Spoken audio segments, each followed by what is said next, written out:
स्वागत है आप सभी का उस कार्यक्रम में जिसमें आप मेरे साथ सिर्फ कहते ही नहीं है, बड़े दिल से चिल्लाते हैं वाह वाह क्या बात है।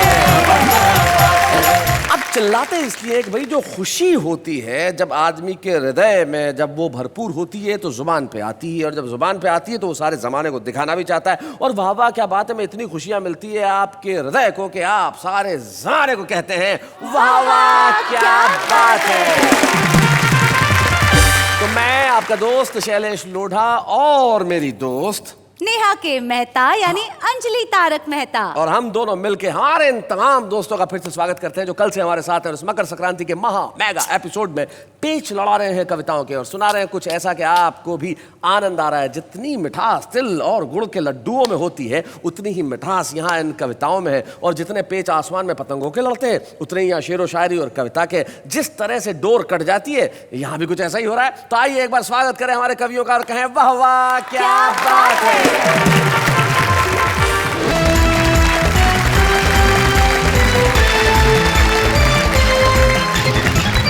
तो आइए परिचय करते हैं हमारे साथ कौन कौन है। हमारे साथ हैं शकील मालेगावी जो कल से उसी सूट में बैठे हुए हैं। उसमें क्या और सूट तो कर रहे हैं, जहाँ बैठे वहाँ सूट कर रहे हैं। वाह वाह भाई, इनके लिए जरा तालियां बजाइए। वाह वाह वाह क्या बात है भाई।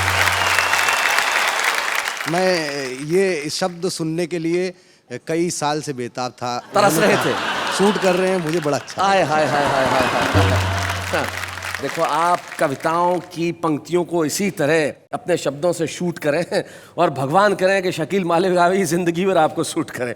तो जब शूट कर रहे हैं यहाँ बैठे हो तो भैया जच रहे हैं, डोंट यू वरी। भैया देखो किसी मासूम की खुशी एक सेकंड के लिए भी बर्दाश्त नहीं है, मतलब की बड़ा छोटा दिल है इनका। लेकिन जो अनीता सोनी है वो मोहब्बत के गीत लिखती हैं, बड़ा दिल है उनका। इंदौर से हमारे बीच में आती हैं और मोहब्बत के गीत वही लिख सकता है जिसका दिल बहुत बड़ा हो। और वैसे महिलाओं का दिल छोटा होता है और पुरुषों का बड़ा होता है। मैं साबित करता हूँ कैसे। महिलाओं का दिल इतना छोटा होता है कि एक वक्त में सिर्फ एक पुरुष आ सकता है, और हम पुरुषों का दिल संभावनाएं अनंत है। ये दिल की बात है, और इससे मेरा ख्याल से आप भी इत्तेफाक रखेंगे पॉपुलर मेठी साहब। आपके दिल के टुकड़े तो खैर न जाने कहाँ कहाँ गिरे, लेकिन जहां भी गिरे कमाल किया, क्योंकि आपकी शेर व शायरी दुनिया में न जाने कितने मुल्कों में सुनी गई, और जहां जहां सुनी गई लोगों ने कहा वाह वाह क्या बात है। स्वागत है। हमारे साथ इधर दिल्ली से आए राकेश सोनी हैं जो अपने खास अंदाज में कविताएं करते हैं। अकोला महाराष्ट्र के घनश्याम अग्रवाल है जो अपनी कविताओं से और अपनी लघु कथाओं की वजह से बेहद मशहूर है। वेणुगोपाल भट्टर है जो अपनी क्षणिकाओं से लोगों के चेहरों पे मुस्कुराहट भरने का काम करते हैं। तो ये तबस्सुम के तमाम जो वाहक यहाँ बैठे हैं ये ठहाकों के जो सौदागर हैं और हिंदी और उर्दू कविता और शायरी के ये जो खवैया हैं, इन सब के लिए एक बार हम कहते हैं वाह वाह क्या बात है। तो क्या बोलते हो शकील भैया, मतलब कि महफिल को शुरू करें अब? जी जी इजाजत है। तो क्या बोलती हूँ, सबसे पहले किसको बुलावे? नेहा जी को नहीं, मतलब यार तुम्हारा कैरेक्टर तो यहीं आके ऐसा अटका है भैया। नहीं सर, मैं वो नहीं कर रहा हूँ, मैं आपकी मुसीबत दूर कर रहा हूँ। शकील भाई ये गलत बात है। क्या मतलब गलत बात? क्या मुसीबत दूर करना? हाँ तो नहीं तो ऐसा बोलना, ऐसा बोलना कि यहाँ से हट जाएं? नहीं तो क्या हम बोलना? आपकी मुसीबत है। हाय हाय हाय। चलिए हम ये मसला यही छोड़ते हैं और आइए बुलाते हैं उन्हें तो सचमुच बड़े ही पॉपुलर है। पॉपुलर मेठी साहब।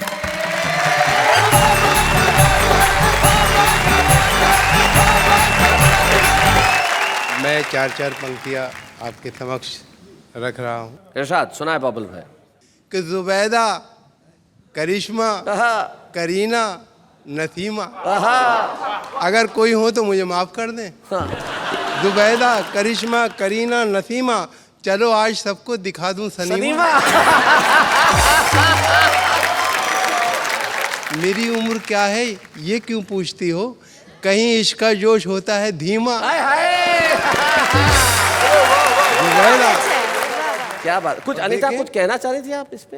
उम्र का, बालों का, दिखने का, रंग का मेरे ख्याल में शैलेश जी कोई महत्व नहीं है, मतलब नहीं है, क्योंकि दिल का लगाव रखते हैं दिल के लगाव से। मिलता नहीं स्वभाव किसी के स्वभाव से। हम प्यार करने वाले भी कितने अजीब हैं, दरिया को पार करते हैं कागज की नाव से। लेकिन आप मोहब्बत की इनसे उम्मीद न रखें, क्योंकि गर्मी नहीं मिलती बुझते अलाव से। शैलेश जी, हाँ आपकी बात के लिए 4 पंक्तियां आपको समर्पित करती हूँ। जी। यूं तो गम सारे जमाने के उठा सकती हूँ, हाँ। प्यार से गैर को मैं अपना बना सकती हूँ, और जिद पे आ जाऊं मैं सोनी तो जमाना देखे, आग नजरों से मैं पानी में लगा सकती हूँ। इन्होंने मिश्रा अभी शेर पढ़ा, पानी में आग लगा सकती हूँ, जी। तो मैं इनसे गुजारिश करूंगा, देश में गैस की बहुत तकलीफ है, आप आंखों से आग लगाते फिरे। और ये 4 मिसरे देखें कि इस कदर हमने कलेजे को जला रखा है, दिल को अब आह का गोदाम बना रखा है। आह का गोदाम। और तुम ना माने तो कहीं और करेंगे इन्वेस्ट, ऑप्शन और भी लोगों का बचा रखा है। और ये 4 पंक्तियां देखें कि किस कदर गंभीर होकर इश्क फरमाता हूँ। गंभीर होकर, हो। किस कदर गंभीर होकर इश्क फरमाता हूँ मैं, देखता है जब कोई उसको तो शर्माता हूँ मैं। सब मिटा डाले हैं मैंने दरमिया के फासले, चोट उसके पाँव में आए तो लंगड़ाता हूँ मैं।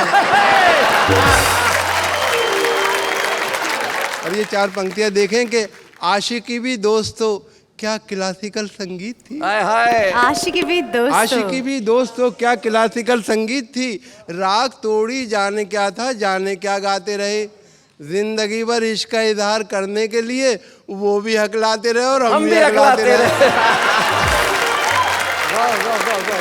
कि बात तो जब है मिलाओ इस तरह मुझसे नजर, जैसे टकरा दे कोई शमशीर से शमशीर को, ऐसी सूरत में निशाना कोई बन सकता नहीं, कैसे तीर अंदाज हो सीधा तो कर लो तीर को।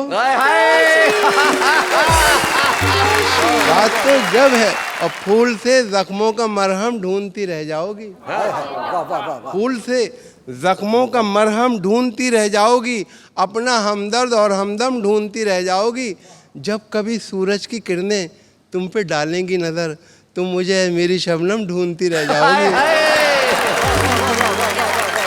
और देखें कि उसकी हर बात मेरे बूते से बाहर निकली, मेरी सौगात भी मेरे लिए ठोकर निकली, रोज डंडे लिए हाथों में खड़ी रहती है, जिसको मैं बीवी समझता था वो शौहर निकली।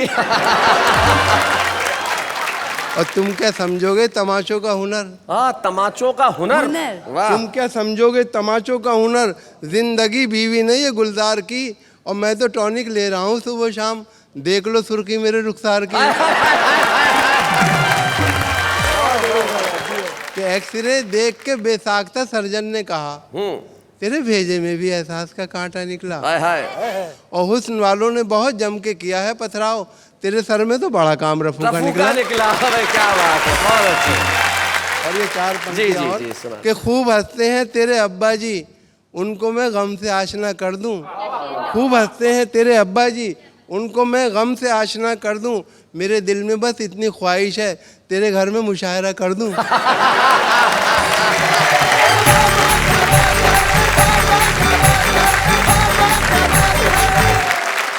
भाई मेरे दिल में इतनी सी ख्वाहिश है कि तेरे घर में मुशायरा कर दूं, लेकिन आपने तो घर घर में ऐसा आज अपने शेरों को पहुंचा दिया, अपने क़तात को पहुंचा दिया है कि हर घर इस वक्त आप ही का मुशायरा चल रहा है। इस वक्त तो इनकी इस खूबसूरत अदायगी के लिए यही कहेंगे, वाह वाह क्या बात है। और अब बुलाते हैं उन्हें जो इंदौर से हमारे बीच में आई है, जो बहुत बढ़िया गज़ल कहती हैं, और उन्होंने शायद PhD भी गज़लों पे ही की है। हिंदी कवि सम्मेलनों में लोकप्रिय कवित्री हैं, और नाम है उनका डॉक्टर अनीता सोनी।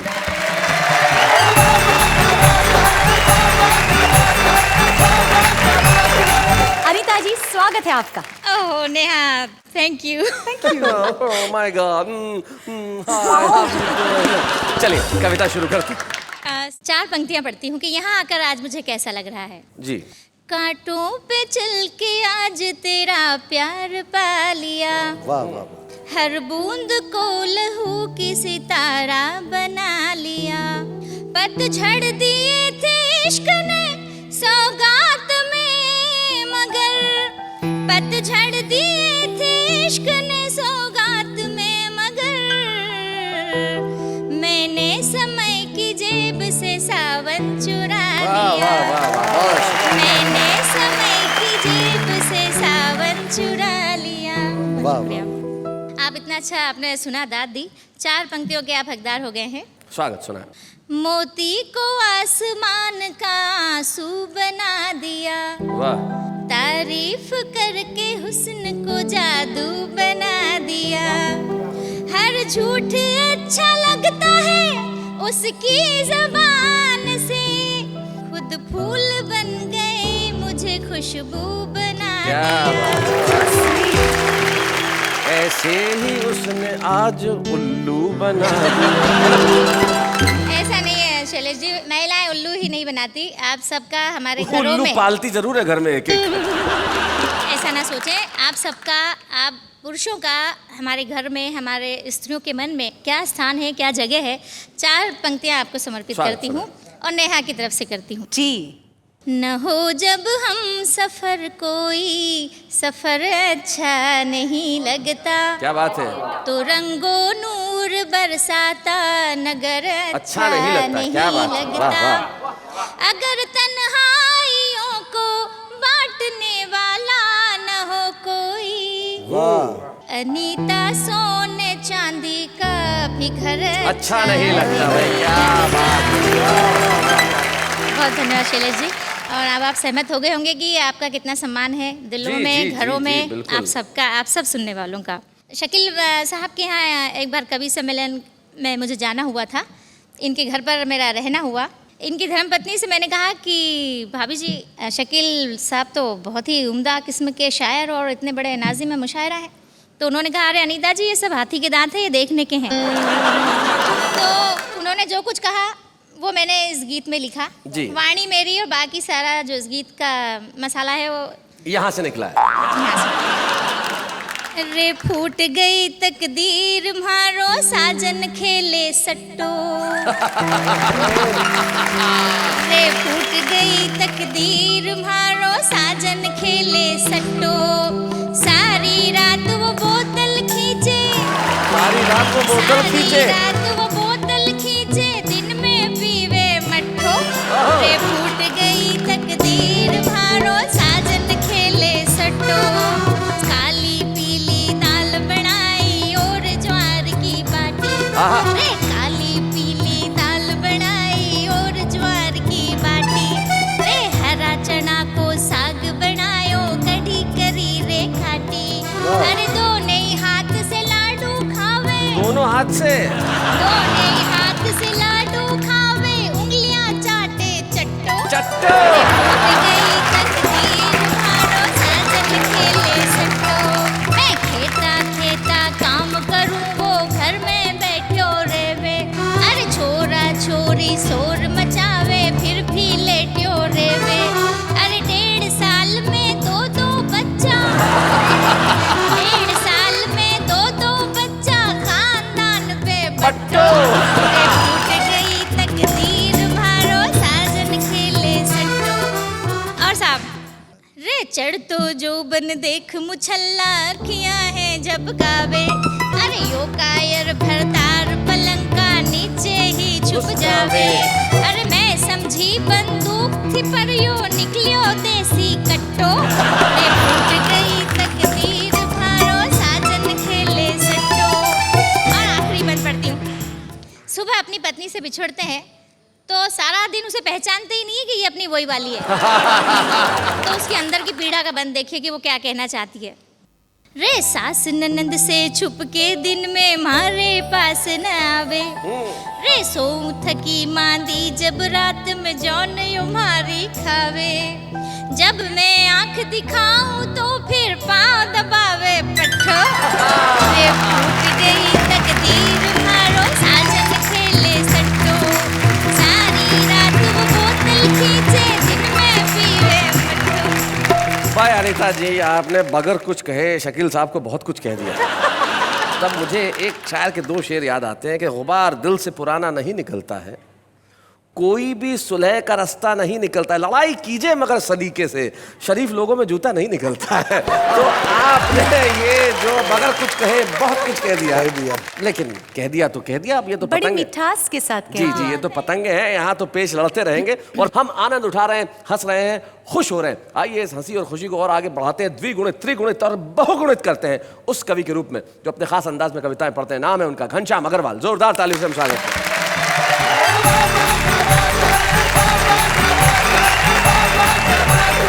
आप सबको प्रणाम करता हूं। एक सच्चा व्यंग्यकार किसी के बाप को नहीं छोड़ता और व्यंग लिखने पे आ जाए तो अपने आप को नहीं छोड़ता। क्या बात है, वाह वाह वाह, बहुत अच्छा। कवियों में बड़ी एक कमजोरी होती है, श्रोता मिला के कविता पेल दे। ढूंढते रहते हैं हम श्रोता, जहां मिले कविता सुना दे। और उसके लिए हम कई उपाय काम में लाते हैं। एक कवि ने तो एक बच्चा चुराया, अच्छा, और फिर पत्र भिजवाया, आपका बच्चा हमारे पास सकुशल कैद है। बच्चे की रिहाई के लिए आज रात मेरी कविता सुनने कवि सम्मेलन में आना पड़ेगा। बहुत अच्छे। कवि सम्मेलन के बाद बच्चा घर लौटा देंगे। खबरदार, जो पुलिस की मदद ली तो बच्चे को 40 कविता सुना देंगे। श्रोता तलाशते रहते हैं। अभी मकर संक्रांति पे तो हमारे कवि मित्र अपने पतंग पे मुक्तक लगा के उड़ाता है, किसके बाप की ताकत ने काटने का। एक दो ने उसकी पतंग काटी, मुक्तक पड़ा, पतंगबाजी छोड़ दी। और यह रचना मैं आपको सुना रहा हूं, कवि नियोजन, और यह रचना मैं शैलेश जी को समर्पित कर रहा हूं। जी। जब आदमी का दिमाग आधा खराब हो जाता तब वो कविता लिखता है, और दिमाग पूरा खराब हो जाता तब वो कवि सम्मेलन भराता है। उस दिन हमारे ऑफिस में परिवार नियोजन सप्ताह मनाने की बातें चालू थी। अचानक मेरा दिमाग जो हमेशा आधा खराब रहता है उस दिन पूरा हो गया। मेरे से मुंह से निकला, एक कवि सम्मेलन रख लो। ऑफिसर बोले पैसे बहुत लगते हैं, तो मैं बोला लोकल कवि सम्मेलन रख लो। बेचारे लोकल कवि तो चाय पीकर ही कविता सुना दिया। साहब, मैंने दूसरे दिन अखबार में छपा दिया कि आज 9 बजे परिवार नियोजन का कवि सम्मेलन होने वाला है। मैं समझा कि हजारों की संख्या में पब्लिक आएंगी तो परिवार नियोजन का प्रचार होगा, मुझे प्रमोशन मिलेगा। पर वहां सिर्फ 200-250 आदमी आए थे। मैं माइक पे अनाउंस किया, जो कवि उधर उधर बैठे हैं कृपया मंच पर आओ। मेरा इतना बोलना था, 250 में से 225 आदमी उठ मंच की ओर भागे। 225 आदमी उठ के मंच की ओर भागे। मंच पे बैठने को झगड़बा लागे। सामने 10-15 श्रोता बैठे थे। मैं दिल में बोला, इससे तो आपा श्रोता सम्मेलन भराता तो ज्यादा फायदे में रहता। मैंने उनसे कहा, मैं इतने कवियों से कविता नहीं पढ़ा सकता, तुम अपना नाम लिखकर दे दो, मैं लॉटरी सिस्टम से 15 नाम निकालूंगा। कवियों की पर्चियां आ गई, मैं उसको गिना तो 1325 भरी। मैं बोला परिवार नियोजन का कवि सम्मेलन और नए कवि पैदा हो रहे हैं। तब मेरे मित्र ने बोला ऐसी बात नहीं है, एक एक कवि ने अलग अलग नाम से 10-10 चिट्ठी डाली है कि कहीं ना कहीं नंबर लगेगा। जब मैंने 15 नाम निकाले तो वो कवि तो खुश होके भांगड़ा डांस करने लगे। बाकी का कवि मेरा गला पकड़ लिया। बोले तुमने बुलाया है तो कम से कम तुमको तो सुनना ही पड़ेगा। बोला ठीक है भैया सुनाओ, पर तुम मंच पे नहीं माओगे, नीचे लाइन लगाओ। देखते देखते कवियों की लाइन लग गई। मैंने उनको डायरेक्ट बोला, कोई भी कवि 1 मिनट के ऊपर कविता नहीं कहेगा। और उनको कहा, भाई साहब मैंने 15-20 चाय पान के पैसे सैंक्शन करवाए हैं, तो तुम चाहो तो एक एक घूंट चाय की पी लो। नहीं तो तुम तुम्हारे हिसाब से 80-80 पैसे नकदी ले लो। 80-80 पैसे? कवि बोले कुछ नहीं चाहिए, पर तुमने टाइम 1 मिनट रखा है, उसको बढ़ा दो। मैं बोला टाइम बढ़ाऊंगा तो ये कवि सम्मेलन 15 दिन तक चलेगा। मैंने स्ट्रिक्ट वार्निंग दी, 1 मिनट के ऊपर कविता नहीं होगी। तो मैंने अध्यक्ष के पास एक घंटी बुला कर रखी और कहा 1 मिनट हो जाए तो घंटी बजा देना और कवियों से कहा घंटी बजते बराबर माइक छोड़ देना। वाह। उतने में एक कवि आया, सबके पहले तो घंटी उठा के जेब में रखा और बोला मेरी कविता का शीर्षक है ना रहेगा बांस ना बजेगी बांसुरी। क्या बात है, वाह वाह वाह वाह, बहुत अच्छे। तब मैंने चपरासी को कहा देख अब कवि सम्मेलन पूरा फार्म पे आ गया, अब घंटी से काम नहीं चलेगा, तू दूर खड़े होके घंटों बजाया कर। वो बेचारा इतना घंटा बजाया कि फायर ब्रिगेड की मोटर आ गई पर कभी माइक नहीं छोड़ा। तब मजबूरी में मैंने 2 पहलवान को बुलाया। बोला पहलवान जी घंटा बजने के बाद कभी माइक छोड़ देवे तो ठीक, वरना उनको उठा के मंच के बाहर फेंक देना। हाँ। मैं तुमको फी कभी 5 रुपया दूंगा। तो एक कवि पहलवान को बोला पहलवान मेरे को मत फेंकना, मैं 50 रुपया दूंगा। बहुत अच्छे। पर पहलवान मेरी बात माने। उसके 2 कारण थे, एक तो मेरा सौदा थोक का था, दूसरे पहलवान को भरोसा नहीं आ रहा था कि कवि और 50 रुपये। क्या बात है भाई, बहुत अच्छे। बड़ी मुश्किल से हम 15-20 कवि को उठा के बाहर फेंके, पर मैं देखा लाइन उतनी की उतनी, क्योंकि जिस कवि को उठाकर बाहर फेंकते वो दौड़ के फिर से लाइन में लग जाते। तब मैंने चपरासी को कहा तू पिछले हिस्से में खड़ा रहे और ख्याल रख जो शक्ल तुझे एक बार माइक पर दिखे वो शक्ल लाइन में नहीं आनी चाहिए। हाँ। मेरा इतना कहना था कि एक दाढ़ी वाला कवि आया, कविता बोली, मंच के नीचे जाकर अपनी दाढ़ी ने काट के फेंक दी और लाइन में लग गया।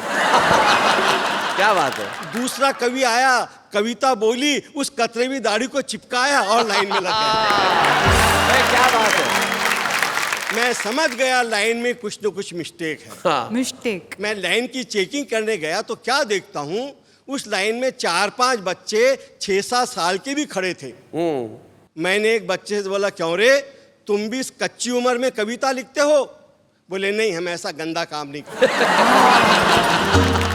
कविता तो हमारे अंकल लिखते हैं, पर वो चाय पीने को बाहर गए तो नंबर लगाने के लिए हमको बैठा इसीलिए मैं छोकम कविता, बहुत कम कविता सुनाता हूँ और इसके पहले आप पहलवान को बुलाए, मैं घर जाता हूँ। क्या बात है, वाह वाह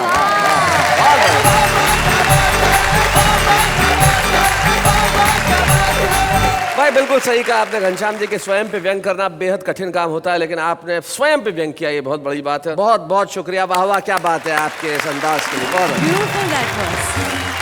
लेकिन सचमुच कुछ कवि होते हैं इतनी लंबी सुनाते हैं कि पता ही नहीं चलता। एक कवि सम्मेलन में मुख्य अतिथि कोई 85 साल के थे, कवि ने इतनी लंबी सुनाई कि फिर वो थे।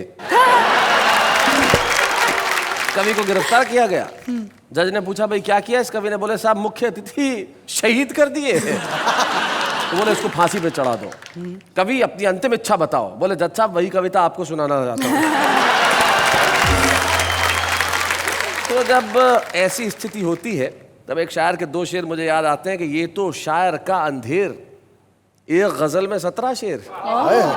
ये तो शायर का अंधेर, एक गजल में 17 शेर, और मेरा नंबर आने तक सुनने वाले सारे ढेर। तो सुनने वाले सारे ढेर कर देते, लेकिन हमारे यहाँ तो वो कवि आते हैं जिनके लिए लोग 1 रात 2 रात नहीं कई रातें बैठ के इंतजार कर सकते हैं। और मैं जानता हूँ अभी आप इंतजार कर रहे हैं कि अभी क्या क्या होने वाला है। बताता हूँ कौन है, कौन आएगा जो आज छुपा रुस्तम में होगा। अभी नहीं बताऊंगा उसका नाम, लेकिन इस वक्त एक अल्पविराम।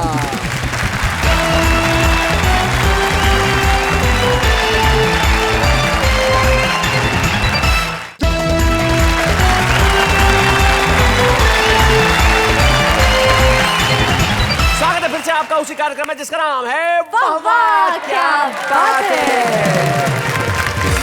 रोज सुबह एक अलग सुबह होती है। रोज सुबह एक अलग सुबह होती है। वाह क्या मिसरा है। पर ये संक्रांति के दिन की जो सुबह होती है वाह, वो कैसी होती है?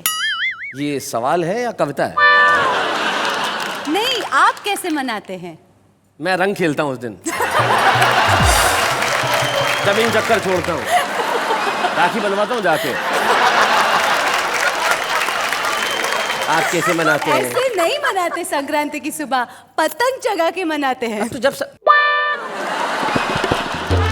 एक सेकेंड, ये क्या चाहिए? नहीं, ये पतंग पतंग।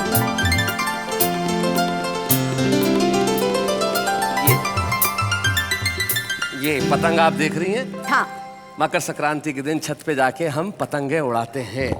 समझ गई आप? जी। आपको समझ में आ गया? हाँ। हे भगवान, आ गया समझ आ बिल्कुल गया। बिल्कुल, मतलब इनको समझ में आ गया, मतलब ये कि पड़ोसी देश सुधर गया है। इतनी आसान काम बड़ा मुश्किल काम है। हाँ, बस ऐसे ही पतंगे उड़ाई जाती है, ठीक है ना? क्या बात है। चलिए, तो अभी हम हमारे छुपे रुस्तम को बुलाया, उसके पहले पतंगों का एक आध पेच लड़ना चाहिए। राकेश, तुम कुछ कहना चाह रहे थे। अनीता जी, बहुत अच्छा काव्य पाठ आपने किया कि तुझको अल्लाह ने फुर्सत में बनाया होगा। आहा, तुझको अल्लाह ने फुर्सत में बनाया होगा, तूने तब जाके कहीं हुस्न ये पाया होगा, और तुझको भेजे वो जमी पे कि वहीं पे रख ले, हो ना हो ऐसा ख्याल उसको भी आया होगा।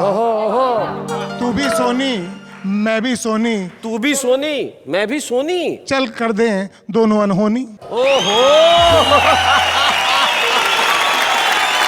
बात अगर प्यार की है तब तो मैं कहना चाहूंगी कि मेरे जख्मों को मेरे अश्क ही सहलाते हैं। वाह वाह वाह वाह, जब भी मैं उनको पुकारूं वो चले आते हैं। क्या बात है, क्या और बात। प्यार की राह में मुझको ही तो मंजिल न मिली, वाह। लोग तो चांद पे जाकर भी पलट आते हैं। वाह, तो सोनी जी, प्यार के लिए तो बहुत देर हो गई है, हमारी उम्र निकल चुकी है। प्यार भले ही कर ले, हाँ पर जिंदगी इतनी सीधी सादी नहीं होती। जी जी जी, दोनों के सरने में एक हो तो हिंदुस्तान में शादी नहीं होती। सही बात।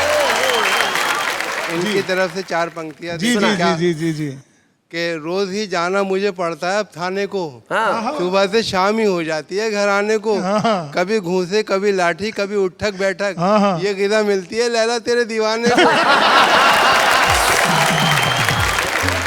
काफी सारी पतंगे उड़ रही है कब से, कविताओं की ये है वो है।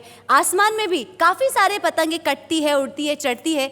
एक आध पतंग ऐसी होती है जो एकदम स्टेडीली वो अपना काम करती ही रहती है, सेल करती ही रहती है। वैसे वो जो सर है अपने, इस उम्र में पतंगे ऐसे ही उड़ती है। नेहा, एक मिनट भाई और बहनों, आप तो सारे बड़े रुस्तम हिंद हैं सारे लोग, इस बहस को न जाने कहाँ तक ले जा सकते हैं। लेकिन हमारा छुपा रुस्तम जो एक बहुत ही प्रतिभाशाली और बहुत ही संभावनाशील कवि है, एक ऐसा कवि जो सारी दुनिया में अपना नाम करने को बेताब है, जिसकी कविताएं मुझे भी बड़ी पसंद हैं। भारतीय रेलवे में वैसे काम करते हैं, लेकिन हिंदी कविताओं के बड़े ही अच्छे सर्जक हैं। नाम है उनका मुकेश गौतम।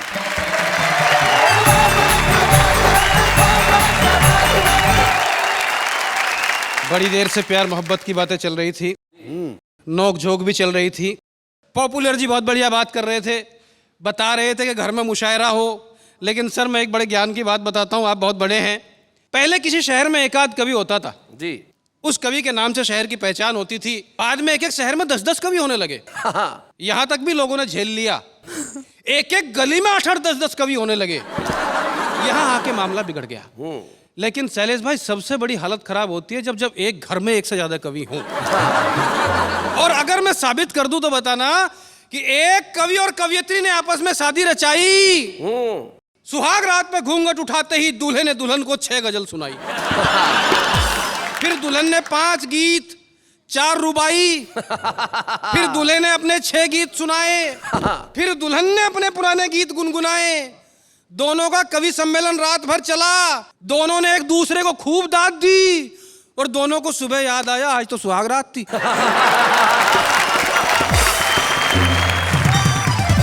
कोई बड़ा छोटा नहीं होता, किसी भी आदमी का काम उसको बड़ा छोटा कर देता है। एक छोटी सी कविता आपके बीच पढ़ रहा हूं, नदी और सागर। हाँ। बस बात यह है कि जब कोई आपकी प्रशंसा करे तो आपको फूलना नहीं है, और जब कोई आपकी आलोचना करे तो आलोचना को पीना सीखिए। क्या बात है। मेरा दावा है वाह, कि जिस दिन आप अपनी आलोचना को पीना सीख जाएंगे उस दिन आप सचमुच जीना सीख वाह जाएंगे। वाह वाह, बहुत। मैंने कल कल कर बहती हुई एक नदी से कहा, बहुत सुंदर हो तुम। नदी किनारों से जोर से टकराई। मैंने प्रशंसा की नदी के निर्मल जल की, और तेजी से बहने लगी नदी। मैंने प्रशंसा की नदी के विस्तार और गहराई की, नदी ने अपनी धारा को और तेज कर दिया। फिर मैंने नदी से समुद्र की चर्चा की। चर्चा की समुद्र के अथाह विस्तार और गहराई की, तो नदी नाराज हो गई। भला कोई मुझसे अधिक विस्तारित, मुझसे अधिक गहरा कैसे हो सकता है, नाराज होकर बहने लगी थी नदी। ओहो ओहो। मैं सागर के पास गया, मैंने सागर से उस नदी की चर्चा की। सागर खुश हुए, बोले जब वापस जाओ तो उस नदी को मेरा प्रणाम कहना, क्योंकि वो नदियां हैं इसलिए मैं हूं। क्या बात है, बहुत बढ़िया मुकेश। वाह वाह वाह। वो नदियां हैं इसलिए मैं हूं, वो छोटी है पर मीठी है। वाह। मैं विशाल गहरा हूं, खारा हूं, ठहरा हूं। कहने को ये एक कविता है, एक लघु कथा है, लेकिन मुझे लगता है कि ये जीवन का सच्चा पता है। हाँ। बड़ा वो नहीं जो बड़ा होने का अभिमान करे, बल्कि बड़ा वो है जो सबको साथ लेकर चले और सबका सम्मान करे। क्या बात है भाई, वाह। Very nice. बिल्कुल सही कहा मुकेश तुमने। बड़ा वो है जो सबको साथ लेके चले और सबका सम्मान करे। और आदमी जब बहुत बड़ा हो जाता है तो आपको क्या लगता है कि वो भीतर से उतना ही मजबूत होता है? ऐसा नहीं होता।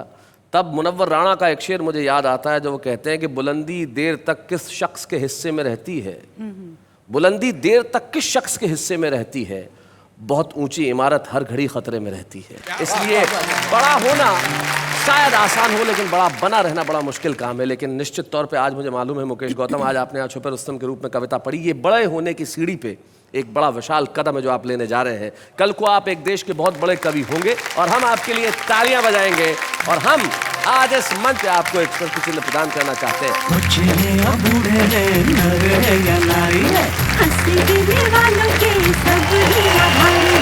कविता सुनाने वाले अब सबके साथ हैं।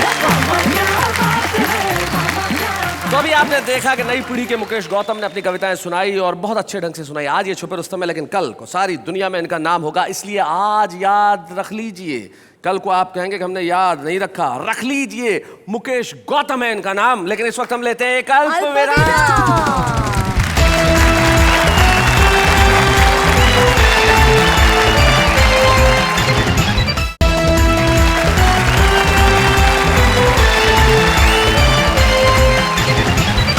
स्वागत है फिर से आपका उसी शो में जिसका नाम है वाह वाह क्या बात है। जब पतंगों की बात चलती है तो निश्चित तौर पे खुशियों की बात होती है। जब इतने सारे रंग आसमान में होते हैं तो क्या कहा जाए। लेकिन आदमी के जो दिल की पतंग है वो जब उड़ती है तो वो कहीं भी जा सकती है, उसका कोई ठिकाना नहीं होता। और आम आदमी की दिल की पतंग जब कविता बनकर उड़ती है तब क्या होती है, जरा देखते हैं।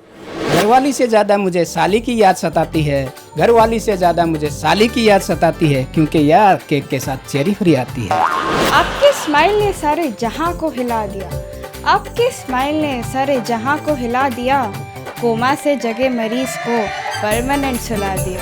छम छम करती चांदनी टिम टिम करते तारे, छम छम करती चांदनी टिम टिम करते तारे, कोई भी SMS नहीं करता, बेशरम हो गए सारे। मैंने देखा है एक ही ड्रीम, मैंने दिखा है एक ही ड्रीम, खाने के बाद मैं खाऊंगा बहुत सारी आइसक्रीम।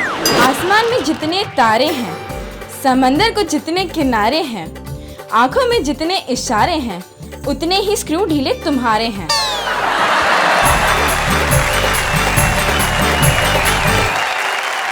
तो भाई ये तो आम आदमी है जिन्होंने अपनी पतंगें उड़ाई कविता की। लेकिन कुछ लोग होते हैं जिनकी कविता की पतंग जब उड़ती है तो सिर्फ अपने ही देश में नहीं सारी दुनिया में छा जाती है। उनमें से एक नाम होता है पॉपुलर मेरिटी, एक ऐसे शायर जो जितने अच्छे शायर हैं उतने अच्छे इंसान। जब वो कविताओं पे बात करते हैं, हास्य पे बात करते हैं, व्यंग पे बात करते हैं, उनका जो खास अंदाज है निश्चित तौर पर पॉपुलर मेरिटी हमारे हिंदी कवि सम्मेलन और उर्दू मुशायरों के मंचों की एक खाती है। और बेहद खुलूस के साथ, बेहद प्यार के साथ, बेहद सम्मान के साथ वाह वाह क्या बात है कि इस मंच पे आज हम पॉपुलर मेरिटी को सम्मानित कर रहे हैं।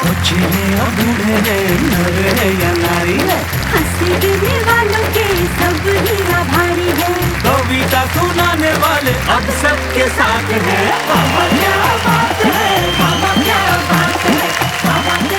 निश्चित तौर पे हम बेहद प्रसन्न हैं पॉपुलर मेरिटी साहब का यहाँ सम्मान करते हुए, क्योंकि हास्य व्यंग के क्षेत्र में निश्चित तौर पे उन्होंने जो काम किया है वो प्रणम्य है और वो सम्माननीय है। और बड़ा अच्छा लगता है जब जिसका सम्मान हो उसके परिवार का कोई सदस्य यहाँ उपस्थित हो। और बड़ी खुशी की बात है कि पॉपुलर साहब के भतीजे तबरेज़ यहाँ पे है। हम चाहते हैं कि वो इस माइक तक आए, मंच तक आए। जोरदार तालियां